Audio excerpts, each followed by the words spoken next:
What is your English level? Beginner, intermediate, or advanced? Get ready because I am going to test your English level. My name is Maddie from POC English, and in this lesson we are going to have an English level test to understand your level of English. Before we start, let me explain what we are going to do.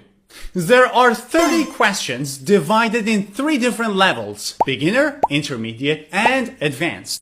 I will show you the question, then you will have 5 seconds to come up with the answer. Remember, if you need more time, you can pause the video, think about the question and your answer, and play it again. That's okay.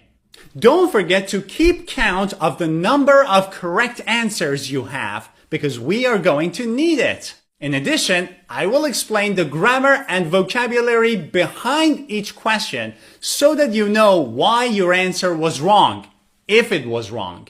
So it's not just a test, but we are going to learn a lot of things together. Now let's get into it. Let's start the test, and we will start with the beginner level. Are you ready?